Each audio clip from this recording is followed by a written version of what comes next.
السلام عليكم ورحمة الله وبركاته.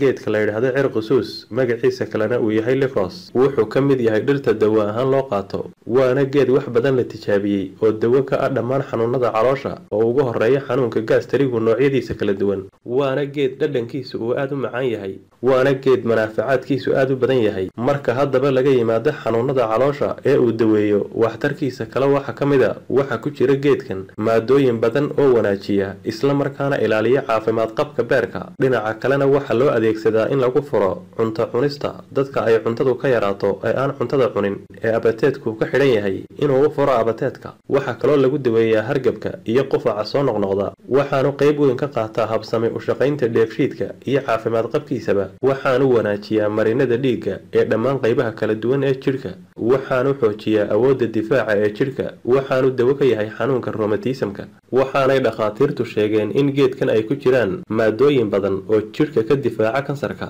waxaanad u isticmaali kartaa inaad sharaab ahaan u samaysato oo aad cabto waxaana suuragala inaad macluumaad dheeraada oo ku saabsan qaabka loo isticmaalayo ka hesho meesha aad ka iibsanayso